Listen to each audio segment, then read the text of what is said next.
Anak, bilisan mo dyan. Darating na ang mga bisita ni Senyorito Hendrix. Kailangang nakaayos ng mesa bago sila dumating. Saad ng ina ni Christy. Opo, inay. Magalang namang sagot ni Christy saka nagmamadaling ayusin ang napakahabang lamesa.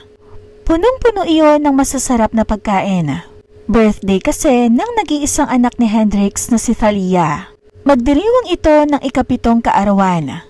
Namatay ang ina ni Thalia sa pagsilang sa kanya. Kaya naman nag-iisang pinalaki ni Hendrix ang anak at pinuno niya ito ng pagmamahal na hindi niya na naisipang pang mag-asawang muli. Inubos niya ang kanyang panahon sa kanyang anak at sa pagtatrabaho. Ngunit hindi niya maiwasan na minsan ay makadama ng pangungulila. Pero kapag nararamdaman niya iyon ay niyayakap niya na lamang ang kanyang anak. Sa edad na 40 ay nanatiling gwapo si Hendrix.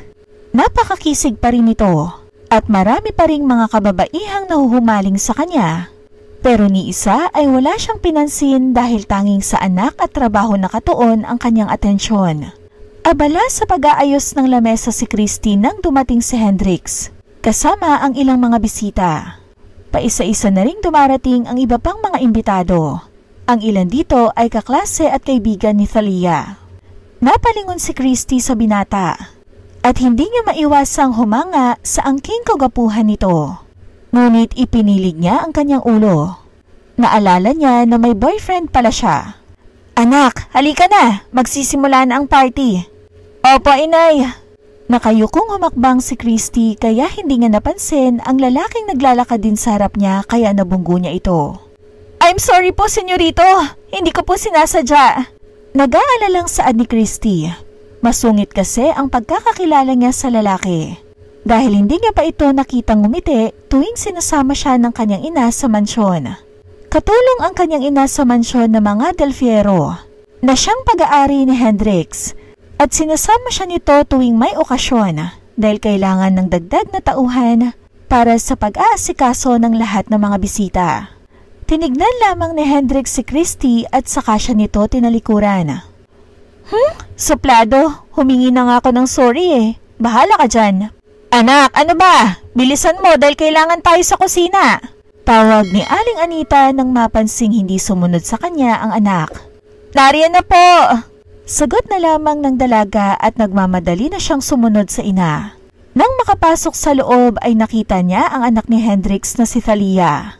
Napakaganda nito sa suot na red na ball gown. May suot din itong korona kaya naman mukha na itong isang napakagandang prinsesa. Naisipang lapitan ni Christy ang bata para batiin. Hi Thalia! Napakaganda mo naman! Happy birthday!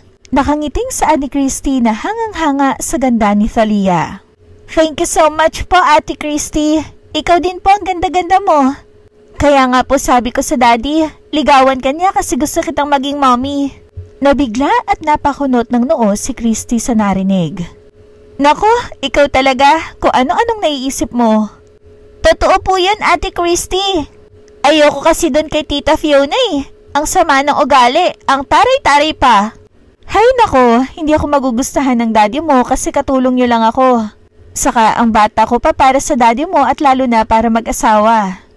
Bakit po? 40 years old pa lang naman ang daddy ko. Bata pa po siya. Ikaw po ba? Ilang taon na kayo? Ako? 18 years old pa lang ako eh. Nag-aaral pa ako. Saka may boyfriend na ako, Thalia. 18? Pwede na po yun, Ate Christy. Thalia baby, come here. Magsisimula ng party mo. Tawag ni Hendrix na nagpatigil sa pagsasalita ni Christy. Lumapit ito sa kanila at hinawakan sa kamay si Thalia para alalayan sa paglalakad. Daddy, sandali po! Pagpigil ni Thalia sa ama. Why baby? Nagtatakang tanong ni Hendrix. Di ba po maganda si Ate Christy? Nabigla at napakunot noon naman si Hendrix sa tanong ng kanyang anak. Sinulyapan niya si Christy at aaminin niya na nagandahan nga siya sa dalaga. Why baby? Tanong niya na lamang sa anak. Ligawan mo siya, Daddy. I want Ate Christy to be my mom. Please, Daddy. Baby, not now. Magsisimula ng party mo. Let's go. Alam niya kasing hindi siya titigilan nito, kaya inaya na lang ni Hendrix si Thalia para pumunta sa party. But Daddy, No buts. Let's go. Ani Hendrix at tuluyan ng hinila ang braso ng anak papunta sa labas, kung saan naroon ang venue ng birthday nito at ang napakaraming bisita. Ngunit bago pa sila tuluyang lumabas, ay muling tinapunan ng tingin ni Hendrix si Christy. Nagkataon namang nakatingin rin si Christy kaya saglit silang nagkatitigan.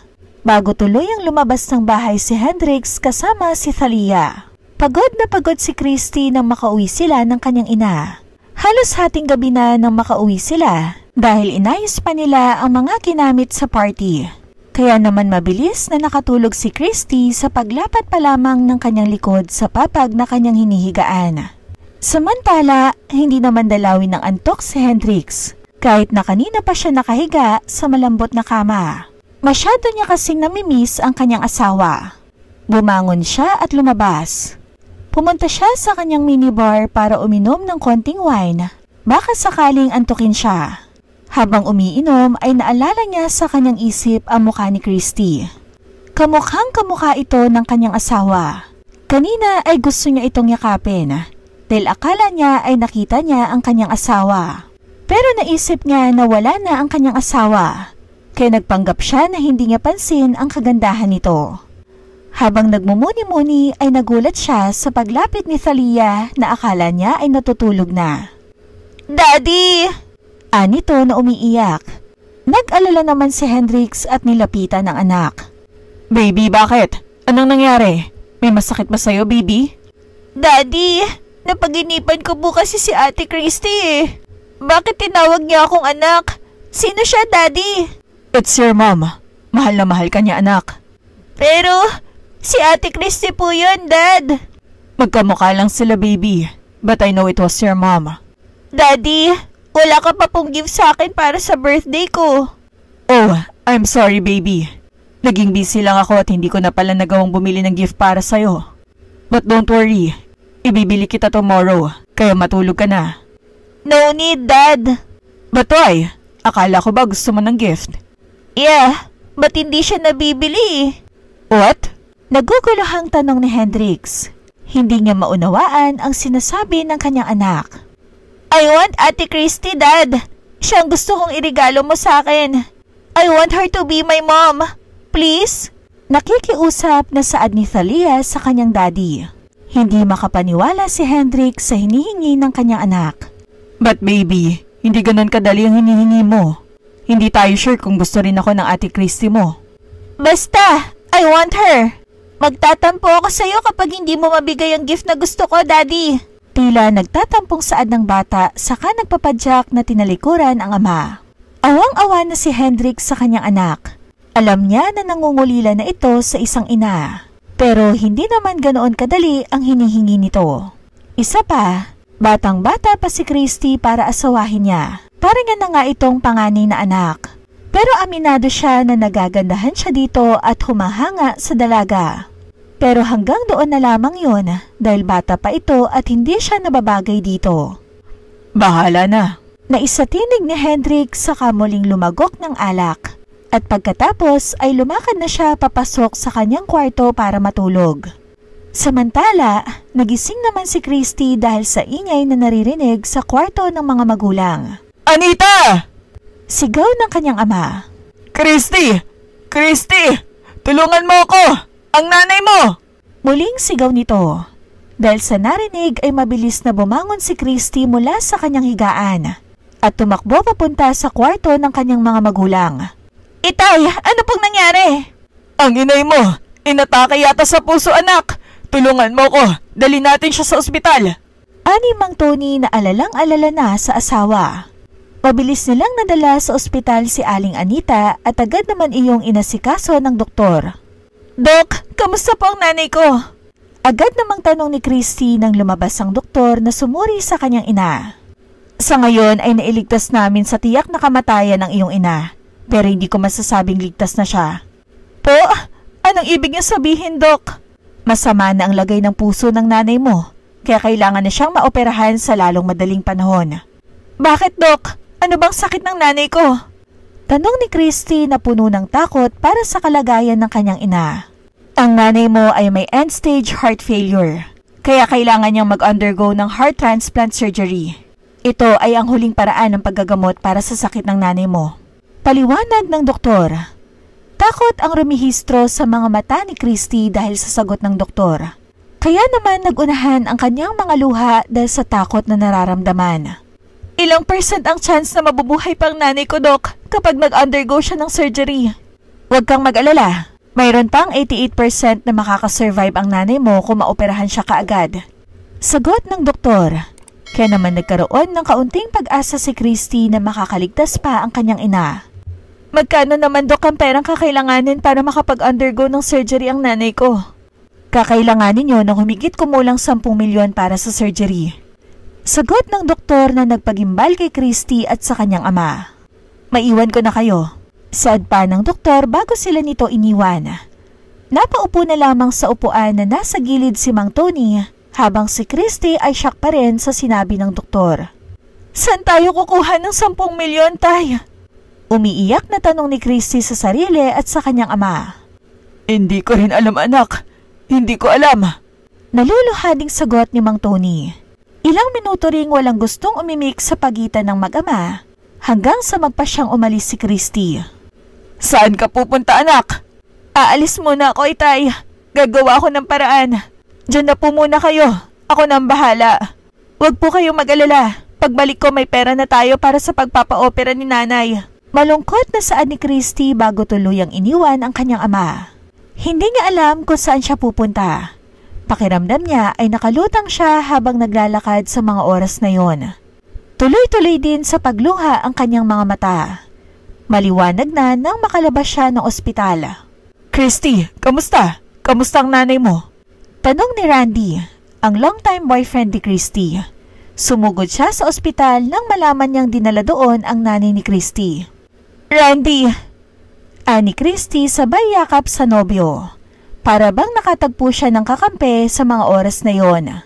Ano bang nangyari? Inatake sa puso si inay. Sabi ng doktor kailangan daw siyang maoperahan sa lalong madaling panahon. Kailangan namin ng 10 milyon para sa operasyon, Randy. At hindi ko alam kung saang lupalop kami kukuha ng ganong kalaking halaga. Umiiyak na sagot ni Christy. Napahinga naman ng malalim si Randy nang marinig ang sinabi ni Christy.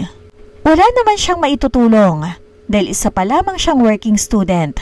Mahirap din sila kaya nagsisikap din siya makapagtapos ng pag-aaral. May awa din ng Diyos, Christy. Alam kong hindi niya kayo pababayaan. Sagot niya na lamang sa kahinagod ang likod ni Christy. Sana nga, Randy. Sana nga. Dahil hindi ko kakayanin kung mawawala sa amin si nanay. Saan ka nga pala pupunta? Pupunta ako sa mansyon ng mga Del Fierro.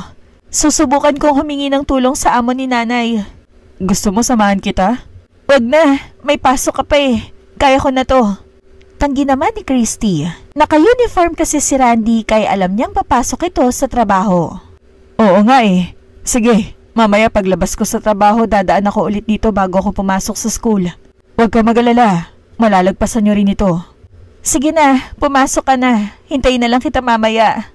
Ani Christy na pilit na umingiti. Muli namang hinalikan sa pisngi ni Randy si Christy bago umalis. Pumara naman ng jeep si Christy nang makaalis si Randy. Dumiretso siya sa mansyon ng mga Del Fierro para humingi ng tulong. Inabutan niya sa sala si Hendrix habang abala ito sa laptop. Senyorito, good morning po. Nahihiyang bati ni Christy. Napalingon naman kaagad si Hendrix nang marinig ang boses ni Christy. Yes. Tanging saad ni Hendrix habang nakatitig sa mukha ni Christy. Talagang humahanga siya sa ganda ng dalaga. At naroon na naman ang kakaibang kaba sa kanyang dibdib tuwing nasa harap niya ang dalaga. Senyorito, kaya po ako nandito para humingi po sana ng tulong para kay inay. Maluhaluhang saad ni Christy. Napakunot naman ang noo ni Hendrix nang makita ang lungkot at pag-aalala sa mga mata ni Christy. Sit down. Saad ni Hendrix at ipinatong sa center table ang laptop. Agad kasi siyang nakadama ng awa para sa dalaga. Marahan namang umupo si Christy sa sofa na nakaharap kay Hendrix. Anong nangyari sa nanay mo? Inatake po siya sa puso kaninang madaling araw, senyorito. Umiiyak ng saad ni Christy. Nabigla naman si Hendrix sa sinabi ni Christy. What? Okay lang siya kagabi, di ba? Opo, kaso Sobra po yata siyang napagod kaya hindi na kinaya ng puso niya. Kaya po ako nandito para makiusap na ako na lang ang pumalit sa trabaho ni nanay. Saka po para humingi ng pabor. Nakatungong saad ni Christy. Nahihiya kasi talaga siya kay Hendrix. Anong pabor naman ang kailangan mo? Kung papayag po kayo na magtrabaho ako sa inyo, baka po pwede ko nang kunin ang sasahudin ko sa loob ng ilang taon para pandagdag sa panggastos para sa operasyon ni nanay. Alam kong hindi sasapat yon, pero ayos na po yan, at least may maidadagdag na. Okay, payag na ako na magtrabaho ka rito. Magkano naman ang perang kailangan mo? Kailangan ko po ng 10 milyong piso. Pero kung magkano lang po ibigay mo, okay na po yon. Maghahanap na lang po ulit ako ng pandagdag. Sagot naman ni Christy. Nabigla naman si Hendrix sa sinabi nito. Ngunit may biglang pumasok sa isip ni Hendrix. Alam mo bang kaya kong ibigay sa iyo ang 10 milyong piso ngayon din? Saad ni Hendrix. Napataas ng mukha si Christy dahil sa sinabi ng amo. At napatitig siya sa mga mata nito na tila ba sinisiguro na totoo ang sinasabi nito. Po, bibigyan niyo ako ng 10 milyon ngayon? Hindi makapaniwalang saad ni Christy. Oo, ibibigay ko sa iyo ang 10 milyon kung papayag ka sa aking kondisyon. Nakangiting saad ni Hendrix habang nakatitig sa dalaga. Anong kondisyon? Kahit anong kondisyon po, senyorito, papayag po ako. Mailigtas lang ang buhay ng nanay ko. Lumuluhang sagot ni Christy. Napatango-tango naman si Hendrix sa sagot ni Christy. Then, be my wife. Kapalit ng 10 milyon para sa operasyon ng nanay mo. Tila sinakluban naman ng langit at lupa si Christy dahil sa kondisyon na hinihingi ni Hendrix. Hindi siya makapagsalita dahil sa pagkabigla. Ilang minuto niya ring tinitigan ang mga mata ni Hendrix at hindi niya alam kung ano ang kanyang sasabihin. So, anong desisyon mo? I'm waiting. Saad ni Hendrix nang hindi sumagot si Christy. Walang patid ang luha ni Christy ng mga oras na yon. Ngunit tila nakikita niya ang kalunos-lunos na kalagayan ng kanyang ina. Ang awa niya para rito na nagsasabi na pumayag na siya sa inaalok ni Hendrix. Ngunit sa isang banda naman ay nakikita niya si Randy, ang lalaking pinakamamahal niya at kasama niya sa pagbuo ng mga plano para sa hinaharap. Gulong-gulo si Christy at hindi niya malaman kung ano ba ang kanyang gagawin. Ngunit naisip niya na sa kanya nakasalalay ang kaligtasan ng kanyang ina. Kaya naman, isang mabigat na desisyon ang kanyang napagpasyahan. Masakit man iyon sa kanyang kalooban. Huminga siya ng malalim ng ilang ulit para makakuha ng lakas ng loob para magsalita. Okay, gagawin ko ang lahat para sa nanay ko. Kapalit man nito ay ang sarili ko. Pumapayag na ako sa inaalok mo, senyorito. Umiiyak na saad ni Christy. Good. So, let's go. Ayusin natin ang operasyon ng nanay mo. Huwag kang magalala. Wala na kayong aalalahanin pa hanggang sa maging maayos ng kanyang kalagayan. Bibigyan ko din ang mga magulang mo ng konting kapital para makapagsimula ng kahit maliit na negosyo para naman hindi ka magsisi sa desisyon mo. Nakangiting saad ni Hendrix. Inakay niya na palabas ng mansyon si Christy hanggang sa makasakay sila sa kanyang kotse. Bakit mo ito ginagawa? Bakit hindi si Fiona ang inalok mo ng kasal? Bakit ako na isa lamang namang mahirap? Sunod-sunod na tanong ni Christy habang bumabiyahe sila papuntang ospital. Nagtataka kasi talaga siya sa ginawa ni Hendrix. Lumingon sa kanya si Hendrix at ngumiti. Because Thalia wants you to be her mom. At ikaw ang regalo na gusto niya mula sa akin para sa birthday niya. Kaya masaya ako na maibibigay ko ng regalo na pinakagusto niya. At gusto ko magpasalamat sa iyo ng sobra sa pagtupad sa pangarap niya. Nakangiting sagot ni Hendrix. Nagulat naman si Christy sa sinabi ni Hendrix. Hindi siya makapaniwala na totoo pala ang sinasabi sa kanya ni Thalia. Oo, malungkot siya sa naging desisyon niya dahil kay Randy. Mahal na mahal niya ito ng sobra. Pero sa isang banda, masaya siya dahil siya pala ang regalong gustong matanggap ni Thalia. Mahal na mahal ko ang anak ko at lahat na makakapagpasaya sa kanya ay gusto kong ibigay. Alam ko na magiging masaya siya kapag nalaman niyang matutupad na ang pangarap niya na magkaroon ng bagong mami. Isa lang naman ang pakiusap ko sa iyo, Christy. Sana mahalin mong anak ko na parang isang tunay na anak. Kahit hindi na ako. Don't worry, hindi naman ako magdedemand sa iyo ng mga responsibilities ng isang asawa. Hahayaan kita kung anong gusto mo at papayagan din kita na makapagtapos sa pag-aaral. Basta mahalin mo lang ang anak ko at ipadama sa kanya kung gaano kasaya magkaroon ng isang ina na ni minsan ay hindi niya naranasan. Seryosong saad ni Hendrix habang tutok sa pagdadrive. Nakadama naman ng awa si Christy. Humahanga rin siya kay Hendrix sa pagiging isang mabuting ama nito kay Thalia. Pangako, mamahalin ko ang anak mo at aariin na parang sarili kong anak. Nakangiting saad ni Christy. Thank you. Tanging sagot na lamang ni Hendrix. Nang makarating sila sa ospital ay inayos na lahat ni Hendrix ang pagpapa-opera sa nanay ni Christy. Makalipas ang 1 linggo ay naoperahan na at swerteng nakaligtas sa tiyak na kamatayan si Aling Anita. Sa ngayon ay nagpapagaling na lamang siya at ligtas na sabi ng doktor. Inay, magpalakas po kayo kaagad. Nakangiting saad ni Christy habang binabalatan ang apple na ipapakain sa kanyang ina. Oo naman anak, magpapalakas ako at lalaban para sa inyo. Sagot naman ni Aling Anita. Anak, saan nga pala kayo nakakuha ng pera na iginastos nyo sa pagpapa-opera ko? Huwag yun na pong isipin pa yon, Nay. Ang mahalaga po ay ligtas na kayo at wala ng sakit. Nakangiti namang sagot ni Christy. Ayaw niya na muna kasing ipaalam sa ina ang katotohanan. Kahit ang kanyang ama ay wala ding alam. Ang tanging alam nito ay pinautang sila ni Hendrix ng pera na babayaran ni Christy sa pamamagitan ng pagsisilbi nito sa mansyon. Ayaw na kasi niyang bigyan pa ng alalahanin ang mga magulang dahil matatanda na ito. Nakiusap siya kay Hendrix na ilihim na muna sa kanyang mga magulang ang tungkol sa kasal. At mabuti na lamang at pumayag ito. Makalipas ang 2 linggo at nakalabas na sa ospital ang ina ni Christy at abala na rin si Hendrix para sa nalalapit nilang kasal.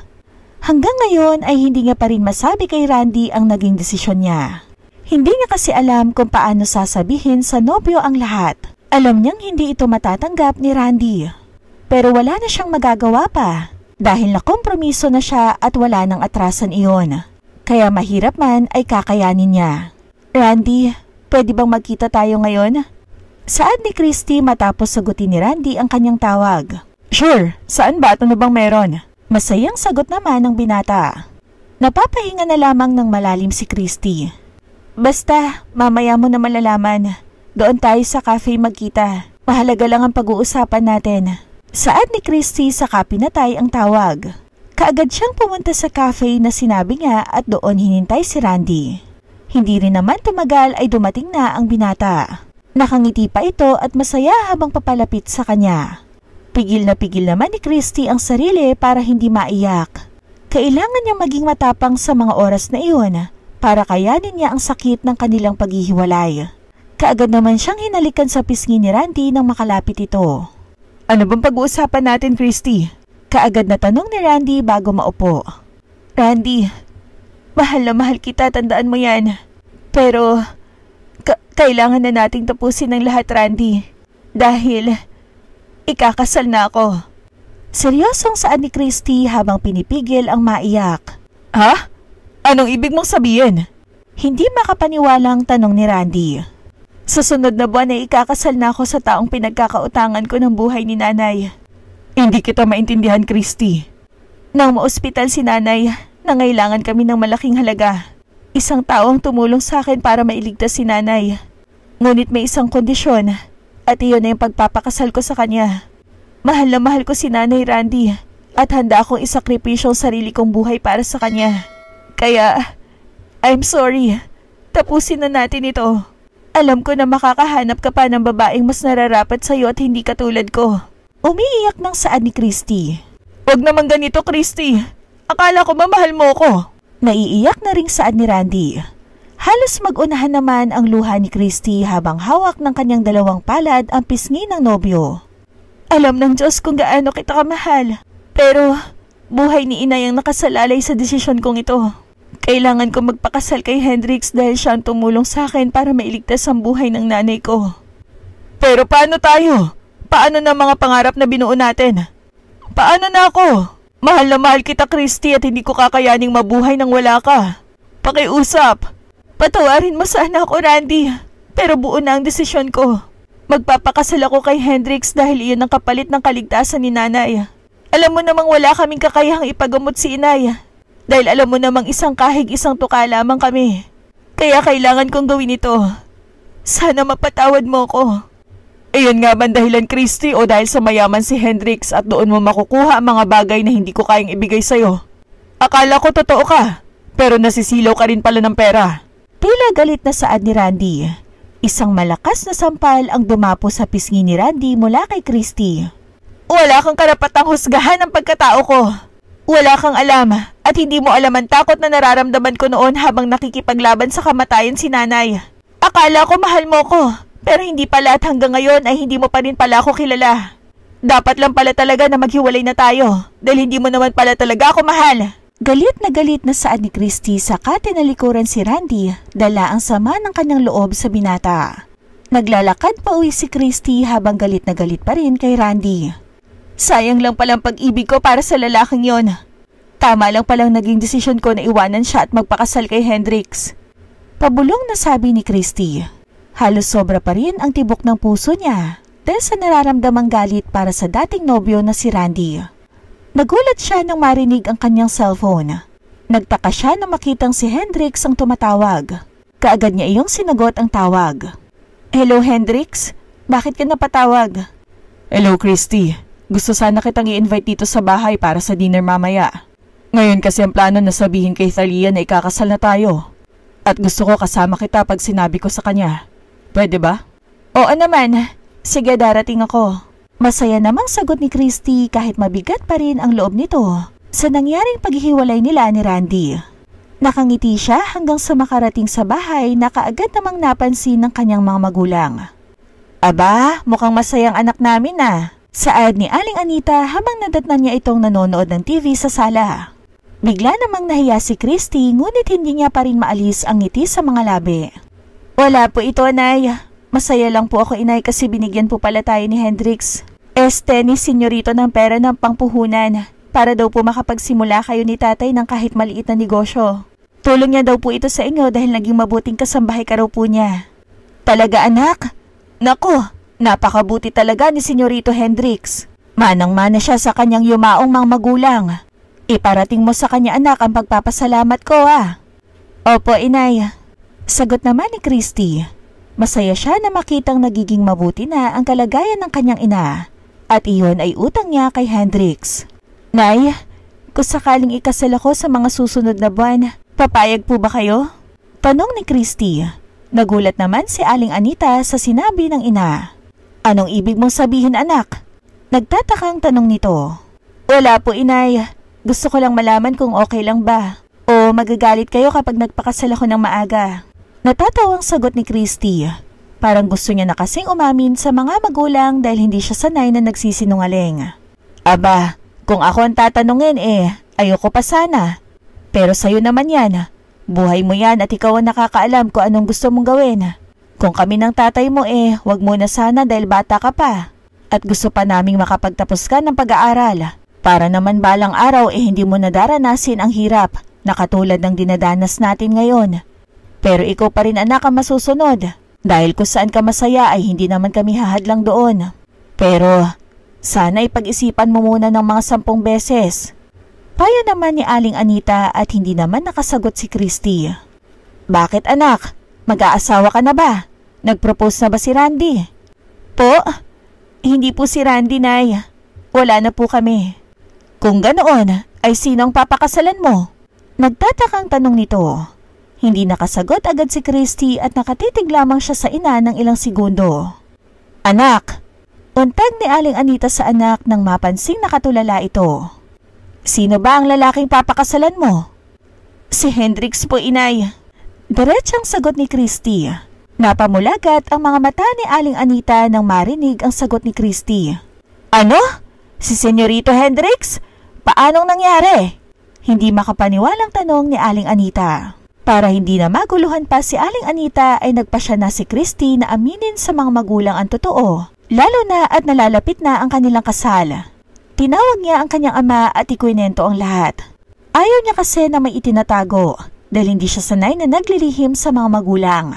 Maraming salamat anak sa pagsasakripisyo mo para mailigtas ang aking buhay. Napakabuti mo talagang anak at napakaswerte namin sa pagkakaroon ng anak na katulad mo. Naiiyak na saad ni Aling Anita nang marinig ang kwento ni Christy. Inay, Lahat po ay gagawin ko para sa inyo. Mahal na mahal ko po kasi kayo at ayaw ko mawala kayo sa buhay ko. Anak, sigurado ka na ba na gusto mong magpakasal kay Hendrix? Masyado na siyang matanda para sa'yo, anak. Tila nag-aalala namang tanong ng tatay ni Christy. Oo naman, tay. Isa pa, may kasunduan naman na po kami ni Hendrix. Papakasalan niya po ako dahil sa kagustuhan ni Thalia. Mabait naman po si Thalia.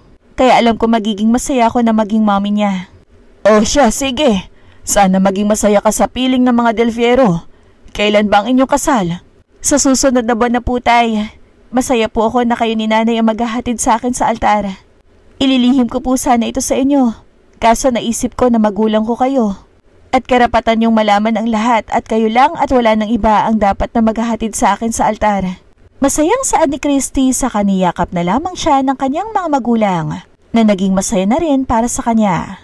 Alam kasi ng mga ito na mas mapapabuti ang buhay niya oras na magpakasal siya kay Hendrix. Isa pa, kilala rin ng mga ito ang pamilya Del Fierro na mababait kaya kampante na rin ang loob ng mga ito. Excited na naliko si Christy at pumili ng medyo maayos na dress na isusuot pagkatapos. Naglagay lang siya ng light makeup at nagspray ng pabango at nakangiti na siyang lumabas ng kwarto. Ang ganda-ganda mo naman, anak. Salamat po, inay. Ngayon na po kasi namin sasabihin kay Thalia ang lahat. Kaya kinakabahan na may halong excited ang nararamdaman ko ngayon. Alam kong magiging masaya si Thalia dahil napakabait ng batang iyon. Mag-enjoy ka lang, anak. Nagulat na lamang ang dalawa nang may bumusina sa tapat ng kanilang bahay. Hindi makapaniwala si Christy nang makitang bumababa mula roon si Hendrix. Maya-maya nga ay kumatok na ito sa pinto. Kaya naman mabilis na binuksan iyon ni Christy. Pagbukas ng pinto ay napanganga naman si Hendrix nang makita ang itsura ni Christy. Napakaganda kasi nito sa suot na simpleng dress at light na makeup. Aaminin niya na mas maganda pa ito sa kanyang nasirang asawa. Pasok ka muna, Hendrix. Nakangiting saad ni Christy. Saka naman tila natauhan si Hendrix. Mabilis itong lumakad papasok at nang makita nito si Aling Anita ay nagmano ito.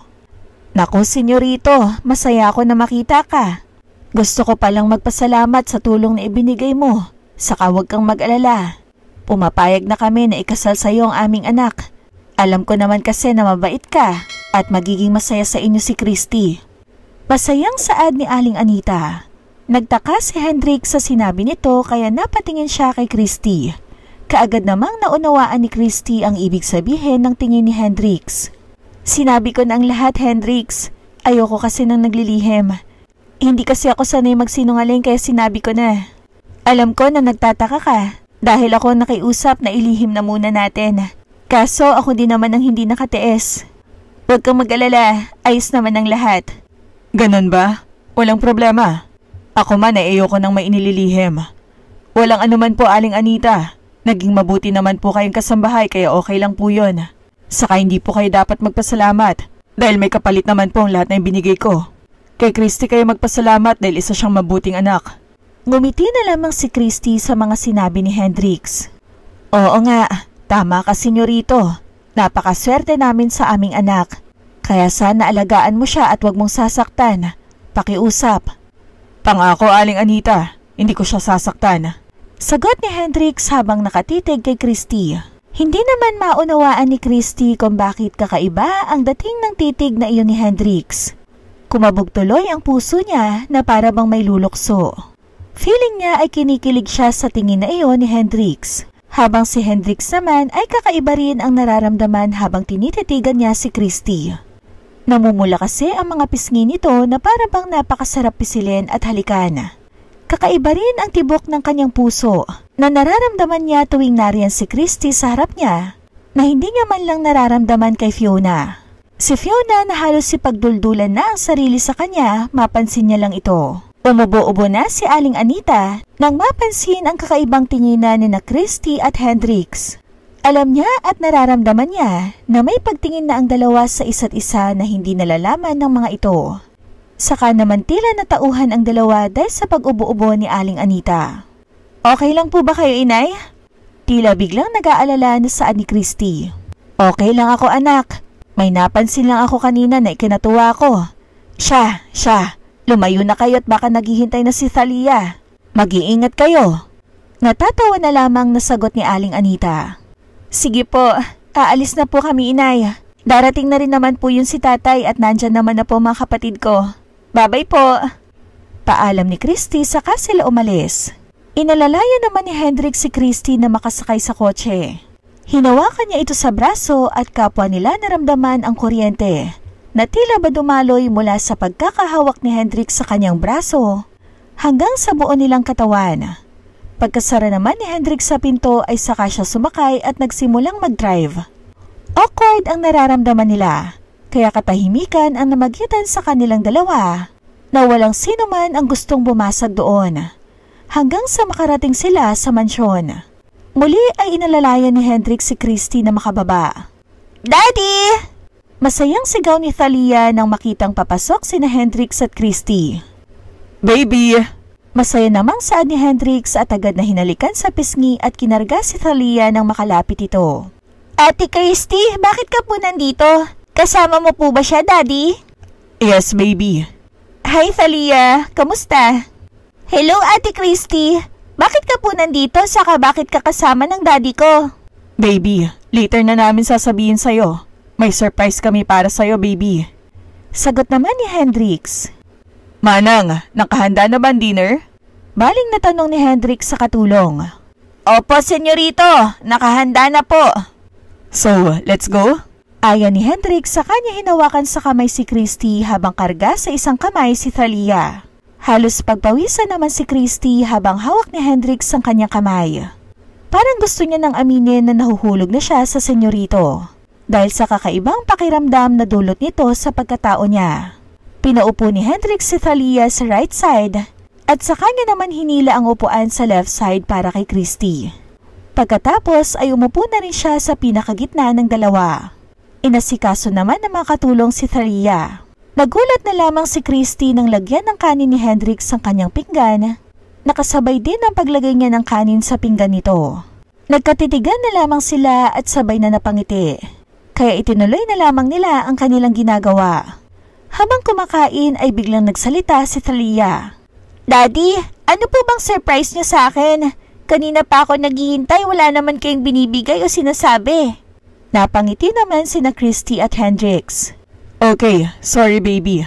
Oo nga pala, ibibigay ko ng gift na hinihingi mo sa akin. Talaga, Daddy? Liligawan mo na si Ate Christy? Masaya at excited na tanong ni Thalia.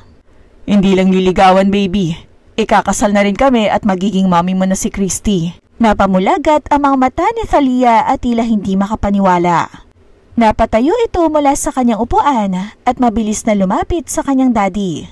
Talaga, Daddy? Hindi ka po ba nagjo-joke? Magiging mommy ko na si Ate Christy? Hindi pa rin makapaniwalang tanong ni Thalia. Yes, baby. Sa sunod na buwan ay kakasal na kami. Yay!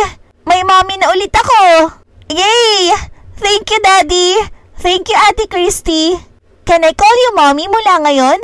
Masayang wika ni Thalia na lumapit na kay Christy at niyakap na mahigpit ang dalaga. Oo naman, baby. Pwede mo na akong tawaging mommy. Well. Anong meron dito, honey? Mataray na saad ni Fiona na bigla na lamang sumulpot sa mansyon.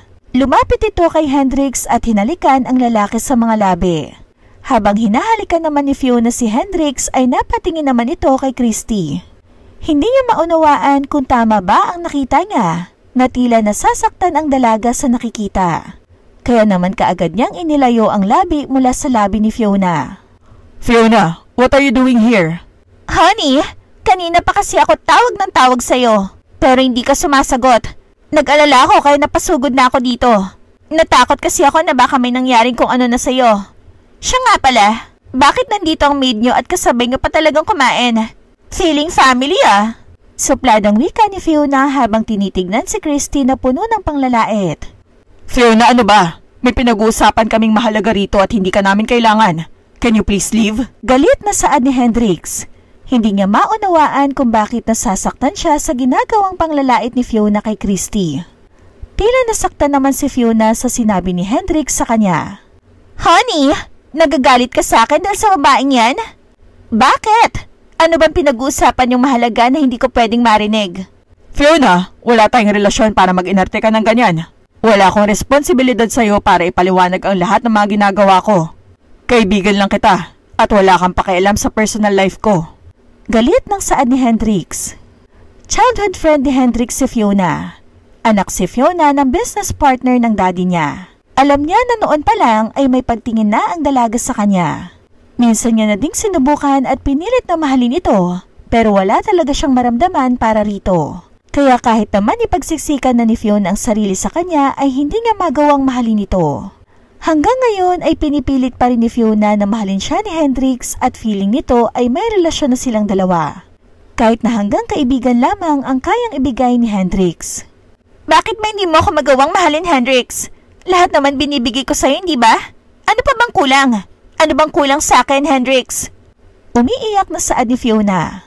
Walang kulang sa'yo, Fiona. Kaso hanggang kaibigan lang talagang nararamdaman ko para sa'yo. Marami pa namang lalaki dyan na mas nararapat sa pagmamahal mo. Subukan mong tumingin sa iba. Pero ikaw ang mahal ko, Hendrix. Ayoko sa iba. Ikaw lang ang gusto kong makasama habang buhay. Sabihin mo ka anong dapat kong gawin para mahalin mo, please. Sabihin mo, Hendrix. Lahat kaya kong gawin. Mahalin mo lang ako. Umiiyak na pakiusap ni Fiona. Awa naman ang nararamdaman ni Hendrix para kay Fiona. Pero wala na siyang magagawa pa. Lalo na ngayon na ikakasal na sila ni Christy. Wala kang dapat pang gawin, Fiona. Dahil ikakasal na ako. Seryosong wika ni Hendrix. Tila naman pinagsakluban ng langit at lupa si Fiona dahil sa narinig. Wala na yatang masasakit pa doon sa dami ng sinabi ni Hendrix sa kanya. No! Hindi pwede! Hindi ka pwedeng ikasal sa iba! Matagal akong naghintay! Akala ko, nang mamatay si Olivia ay mamahalin mo na ako. Umasa ako, Hendrix. Akala ko sa akin na mapupunta ang pagmamahal mo dahil ako lang naman ang nasa tabi mo. Noong lungkot na lungkot ka dahil sa pagkawala ng asawa mo. I'm sorry, Fiona. Hindi ko kayang suklian ang pagmamahal mo.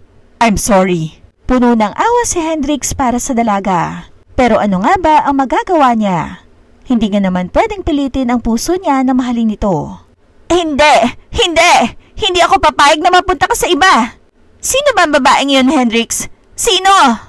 Nag-hysterical lang saad ni Fiona nang mapabaling ang paningin niya kay Christy. Kaya naman nilapitan niya ito at malakas na hinatak ang braso ng dalaga. Napatayo na lamang si Christy dahil sa sakit na idinulot ng paghatak nito sa kanya. Ito ba babaeng papakasalan mo, Hendrix? Ito bang muchacha na may putik ang mahal mo? Galit na saad ni Fiona habang hawak na mahigpit ang braso ni Christy.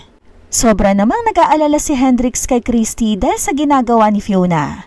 Kaya naman mabilis siyang tumayo para awatin si Fiona. Fiona, ano ba? Bitawan mo si Christy at huwag mo siyang sasaktan. Wala siyang kasalanan. Galit na saad ni Hendrix at malakas na nahatak si Christy palayo kay Fiona. Hindi ako papayag, Hendrix! Hindi ako papayag! Galit na saad ni Fiona. Takot naman si Thalia sa nangyayari. Kaya naman inilayo na siya ng kanyang yaya at pinasok sa kwarto. Umalis ka na, Fiona, bago pa kita masaktan. Wala kang karapatang saktan si Christy, lalo nang wala kang karapatang panghimasukan ng buhay ko. Wag ka na magpapakita pa sa akin kahit kailan. Galit na saad ni Hendrix saka kinaladkad si Fiona palabas ng mansyon. Takot naman at nanginginig si Christy dahil sa nangyari. Kaya naman hindi nga na napigilan pa ang maiyak habang hawak ang sarili. Pakiramdam niya ay nangihina siya at nangatog ang tuhod niya kaya muli siyang napaupo. Hindi pa tayo tapos, Hendrix. Maghihiganti ako. At hindi ako papayag na maging masaya kayo ng babaeng hampas lupa na yan. Kung hindi ka lang din naman magiging akin, mas gugustuhin ko pang mamatay ka. Tandaan mo yan. Pagbabanta ni Fiona bago itutuloy ang umalis sa mansyon. Nang makaalis si Fiona ay mabilis na pinuntahan ni Hendrix si Christy sa kusina. At inabutan niya itong yakap ang sarili habang umiiyak. Kitang-kita niya ang takot nito dahil sa nangyari. Kaya naman mabilis niya itong nilapitan at niyakap. Are you okay? Wala na siya. Tahan na. Puno ng pag-aalala na saad ni Hendrix habang yakap nito ang dalaga. At hinahagod ang likod nito. Natatakot ako, Hendrix. Shh! Huwag kang matakot. Hindi naman kita pababayaan at hindi ka magagalaw o masasaktan ni Fiona. Iuwi mo na lang ako, Hendrix. Sige, let's go.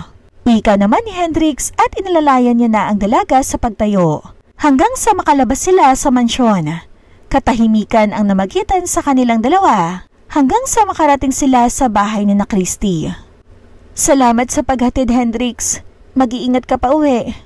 Huwag mo nang isipin pang nangyari kanina at huwag ka matatakot kay Fiona. Hanggang salita lang naman yon. Saka wala siyang karapatang panghimasukan ako dahil wala kaming relasyon. Siya lang naman ang nag-iisip na mayroong namamagitan sa amin. Sige na, pumasok ka na. Bukas ay maaga kitang susunduin dahil pupunta tayo sa magtatahi ng wedding gown mo. Sige, mag-iingat ka sa pag-drive. Tanging sagot ni Christy. Ngumiti na lamang si Hendrix at hindi nga na napigilan pa ang sarili na dampian ng halik sa pisngi si Christy. Kahit si Christy ay nagulat sa kanyang ginawa at napatulala na lamang ito hanggang sa makasakay ng kotse si Hendrix at makaalis ito. Nang tuluyan ng makaalis si Hendrix ay nahaplos niya ang kanyang pisngi at nagtataka siya kung bakit tila masaya siya at kinikilig sa ginawang paghalik na iyon ni Hendrix. Kahit na nga sa pisngi lamang iyon. Maya-maya ay pumasok na lamang siya at dumiretso na sa kwarto dahil tulog na rin naman ang kanyang mga magulang at kapatid. Kinabukasan ay maaga ngang sinundo ni Hendrix si Christy at pumunta sila sa magtatahi ng wedding gown ni Christy.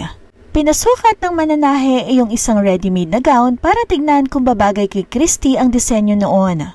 Paglabas ni Christy mula sa kwarto ay napanganga na lamang si Hendrix dahil napakaganda ng dalaga sa suot na wedding gown. Ayun na naman ang kakaibang kabog ng puso niya na hindi niya maintindihan. You're so beautiful. Nasambit na lamang ni Hendrix habang hangang-hanga sa itsura ni Christy. Thank you.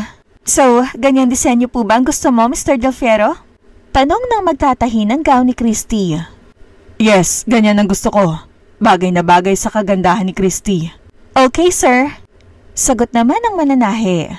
Nang makalis sila sa magtatahi ng gown ay dumiretso naman sila sa simbahan dahil nakaschedule ang kanilang seminar.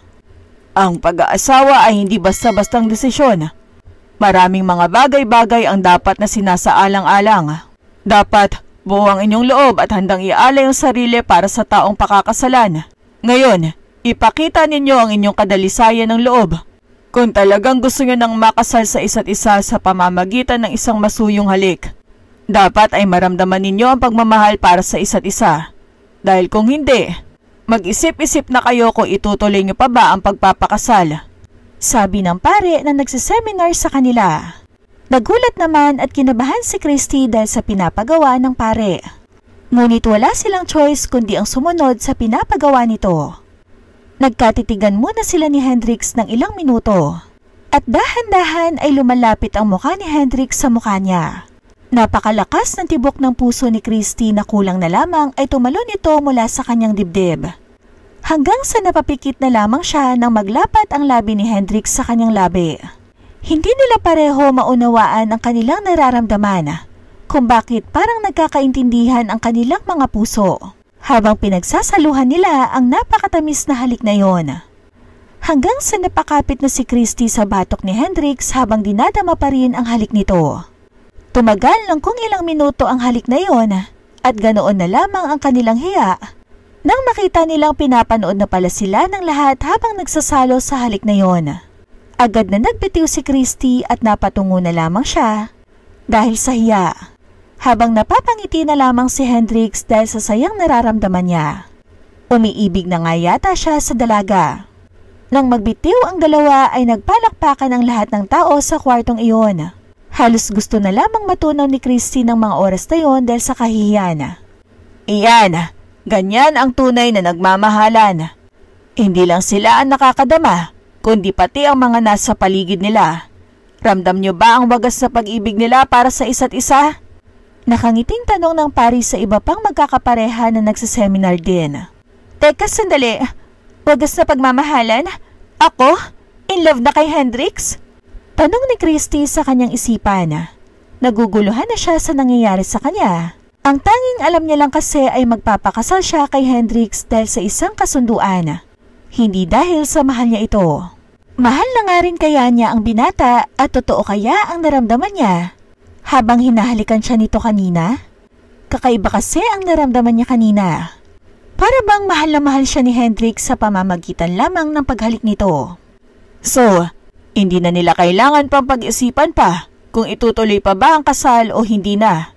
Dahil kitang-kita naman natin na mahal nila ang isa't isa. Kaya palakpakan nating muli sina Mr. Del Fierro at Miss Christy Santos. Saad ng pare at muli ngang nagpalakpakan ng lahat matapos magsalita nito. Nakatitig naman si Hendrix kay Christy habang nagpapalakpakan ang lahat. Namumula ang pisngi ng dalaga na siyang ikinakatuwa ni Hendrix. Iyon yata ang isa sa dahilan kung bakit siya na in love sa dalaga. Oo, mahal niya na si Christy sa ikli ng panahon na pagsasama nila. Dahil sa paghahanda para sa kanilang kasal. At hindi siya nagsisisi nang pagbigyan niya ang hiling ng kanyang anak na si Talia. Ngayon ay masasabi niya na mahal niya na si Christy. At pakakasalan niya ito dahil doon at hindi dahil sa kanilang kasunduan. Mabilis na lumipas ang mga araw at sumapit na nga ang araw na pinakahihintay ni na Christy at Hendrix. Araw na ng kanilang kasal at abala ang lahat para doon. Nasa simbahan na si Hendrix at excited na hinihintay ang kanyang bride na si Christy. Hindi maitago ang saya sa kanyang mga mata habang patingin-tingin sa pinto ng simbahan. Naroon din ang malakas na kabog ng kanyang dibdib dahil sa halo-halong emosyon na kanyang nararamdaman. Iyon rin kasi ang araw na aaminin niya na kay Christy ang totoo niyang nararamdaman para rito. Ngunit isang oras nang late si Christy. Kaya naman ang sayang nararamdaman ni Hendrix ay napalitan ng kaba at pag-aalala. Aling Anita, bakit po kayo wala pa si Christy? Tanong ni Hendrix sa ina ni Christy. Iyon nga rin ang tanong ko kasi kaninang pag-alis namin ay naghahanda na rin si Christy. Kaya ang alam ko nakasunod na siya sa amin. Siya lang kasi mag-isang sasakay sa bridal car dahil hindi na kami kasya doon sa laki ng gown ni Christy. Pero isang oras na po siyang late. Nag-aalala ng saad ni Hendrix. Natatakot na siya sa naiisip niya na baka nag-back out na si Christy sa kanilang kasal. Nag-aalala na nga rin ako senyorito Ang alam ko talaga ay paalis na rin siya nang umalis kami sa hotel. Nasaan na kayang batang yun? Puno ng pag-aalalang tanong ni Aling Anita. Wala po ba siyang sinasabi sa inyo? Hindi po kayo nagbago ng isip niya at ayaw niya na magpakasal sa akin? Tanong ni Hendrix na hindi na maiwasang mag-isip ng kung ano-ano. Hindi yun aatras. Excited na nga iyon kahapon pa kasi may aaminin daw siya sa'yo ngayon. Senyorito, si Christy po. Kinidnap na mga lalaki nung papunta na kami dito.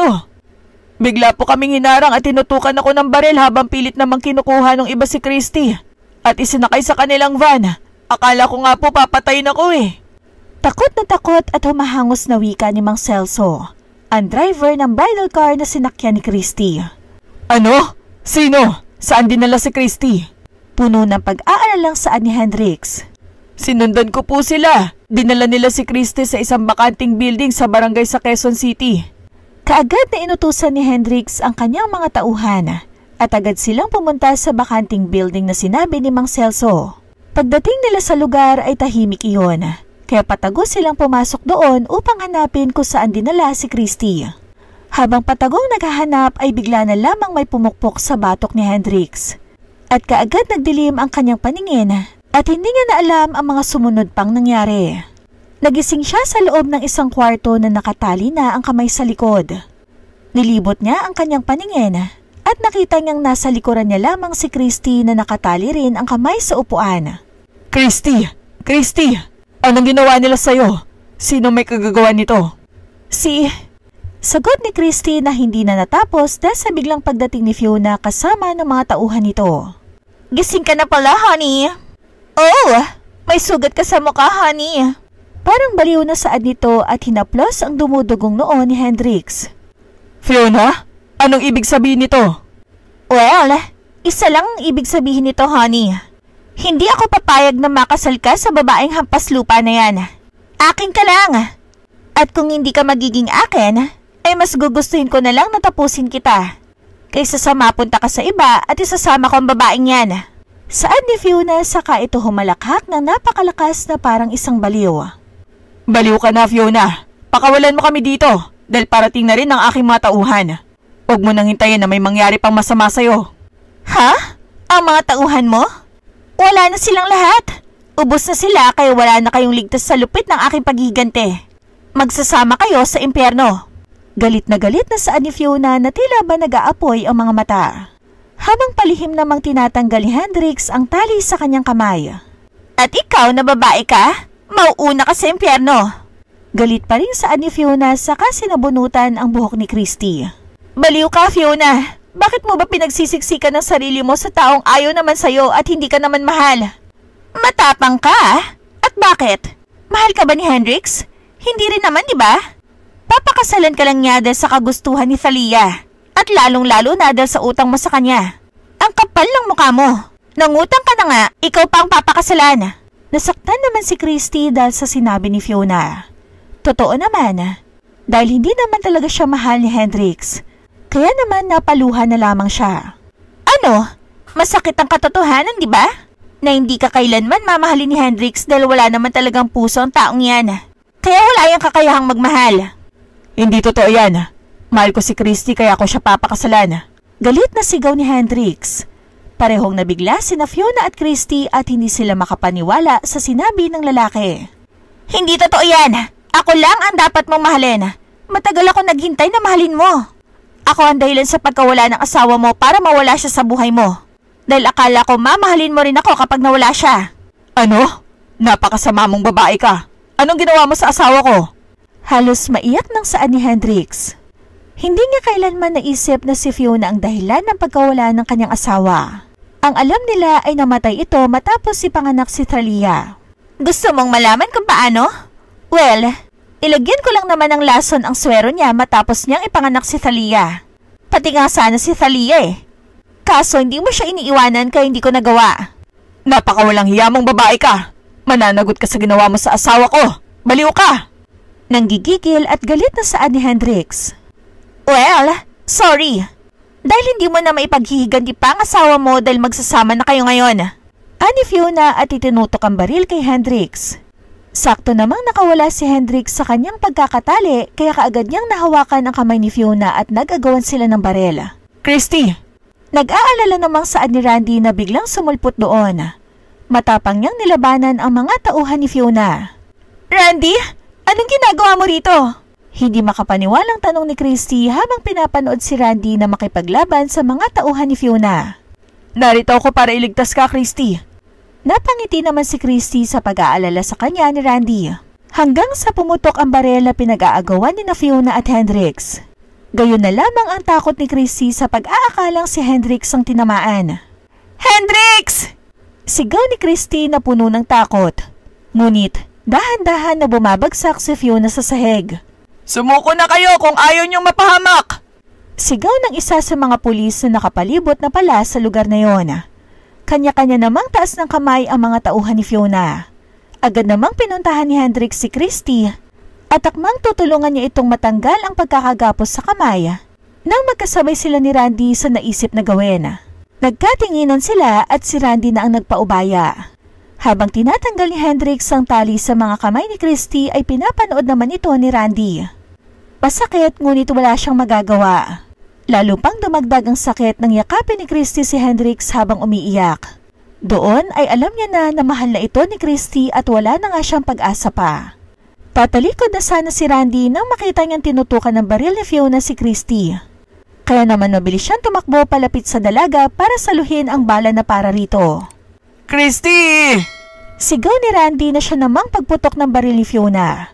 Sa pool sa dibdib si Randy na agad na bumaksak sa sahig. Mabilis namang pinaputukan ng mga pulis si Fiona na agad namang ikinamatay nito. Salo ni Christy ang ulo ni Randy at umiiyak ito na kinausap ang binata. Randy, bakit mo ginawa yun? Dahil mahal kita. Sagot naman ni Randy na tila nahihirapan ng huminga. Hindi mo dapat ginawa yun. Hayaan mo na. Ang mahalaga ligtas ka dahil ikakasal ka pa. Huwag kang mag-aalala. Tanggap ko na siya ang mahal mo. Patawarin mo sana ako sa mga sinabi ko sa'yo. Sana maging masaya ka sa pipiling niya. Tandaan mo, palagi na mahal kita. Paalam. Ani Randy na tuluyan nang pumikit ang mga mata habang nakangiti kay Christy at huminto na ang paghinga. Randy! Randy! Humahagulgol na saan ni Christy habang pilit na ginigising si Randy. Christy, tama na yan. Wala na siya.